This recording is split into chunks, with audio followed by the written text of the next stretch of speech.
মাস পেরিয়ে গেলেও বিচার হয়নি আরজিকর কাণ্ডের। পথে নেমেও প্রতিবাদের পাশাপাশি চলতি বছর উৎসব পালন থেকে বিরত থাকবেন বলে ঠিক করেছেন সমাজের একাংশ।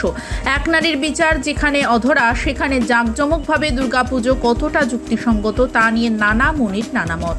সঙ্গীত শিল্পী ইমন চক্রবর্তীর মত একেবারে তাদের পক্ষে, যারা দুবেলা দুমুঠো আয় করে কোনো রকমে দিন গুজরান করে। তাই বিচারের পাশাপাশি উৎসবও প্রয়োজন বলে তার মত। নির্যাতিতার সঙ্গে ঘটে যাওয়া মর্মান্তিক দুর্ঘটনার বিচার চেয়ে পথে নেমেছিলেন ইমন। স্লোগান সোচ্চার হয়েছিলেন তিনিও। তবু সারা বছর যারা শুধুমাত্র পুজোর এই দিনগুলোর দিকে চেয়ে দিন কাটান, তাদের জন্য উৎসবে ফেরাটা প্রয়োজন বলেই মনে করেন ইমন। তিনি সোশ্যাল মিডিয়ায় লিখেছেন, বিচার চাই, উৎসবও চাই, ঢাকি থেকে ফুচকাওয়ালা সবার মুখে হাসি চাই। ইমনের এক কথায় একমত নন অনেকেই। নির্যাতিতার পরিবারে কি হবে সে কথা কেন ভাবছেন না শিল্পী, তা নিয়ে প্রশ্ন উঠেছে। এই কথার পরিপ্রেক্ষিতে শিল্পী বলেছেন, সেই হাসি তো বাবা মায়ের মুখে কবেই মিলিয়ে গেছে দাদা, চিরতরে মিলিয়ে গেছে। গোটা পশ্চিমবঙ্গ পথে নামছে প্রতিদিন, কিন্তু মানুষগুলোর কি হবে, শিল্পীদের কি হবে, তাদের কিভাবে চলবে, পারলে সেটাও একটু ভাববেন।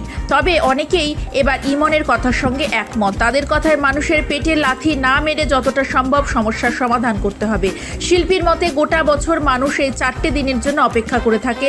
সারা বছরের মধ্যে সবচেয়ে বেশি প্রোগ্রাম পুজোর সময় হয়। তাতে শিল্পীদের পাশাপাশি উপকৃত হন তাদের সঙ্গে জড়িয়ে থাকা বহু মানুষ। উৎসব পালন না হলে থমকে যাবে সবটা। তাই বিচারের পাশাপাশি এই দুস্থ মানুষগুলো যাতে কোনো রকম সমস্যায় না পড়ে, তাই তার এই পোস্ট। সকলের মুখে হাসি ফোটানোই তার উদ্দেশ্য। তবে একই সঙ্গে এই ঘটনায় যাতে পুনরাবৃত্তি না ঘটে সেটাও তিনি চান।